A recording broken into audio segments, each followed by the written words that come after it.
Six purple hearts प्रस्तुत, नेहा गुप्ता, प्रसाद नामजोशी निर्मित, प्रसाद नामजोशी आणि सागर वंजारी दिग्दर्शित इन्स्टिट्यूट ऑफ पाउटॉलॉजी। प्रसाद नामजोशी यांनी यापूर्वी रंगापतंगा आणि व्हिडिओ पार्लर, तर सागर वंजारींनी रेडू या चित्रपटाचं दिग्दर्शन केलं आहे। या चित्रपटाच्या निमित्ताने सयाजी शिंदे आणि गिरीश कुलकर्णी यांनी प्रथमच एकत्र काम केलं आहे।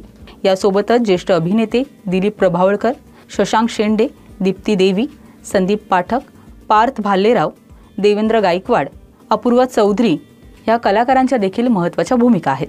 चित्रपटाचा ट्रेलर पाहिल्यावर एक गोष्ट स्पष्ट होते, शिक्षणाच्या सध्याच्या संकल्पना आणि बदलत्या युगातील विद्यार्थी यांच्यातील संघर्ष मनोरंजक पद्धतीने मांडण्यात आलाय। तसेच हा केवळ मनोरंजन करणारा सिनेमा नाही, तर तो शिक्षण, सामाजिक मूल्य आणि विद्यार्थ्यांच्या जीवनातील विविध पैलूंवर प्रकाश टाकतो।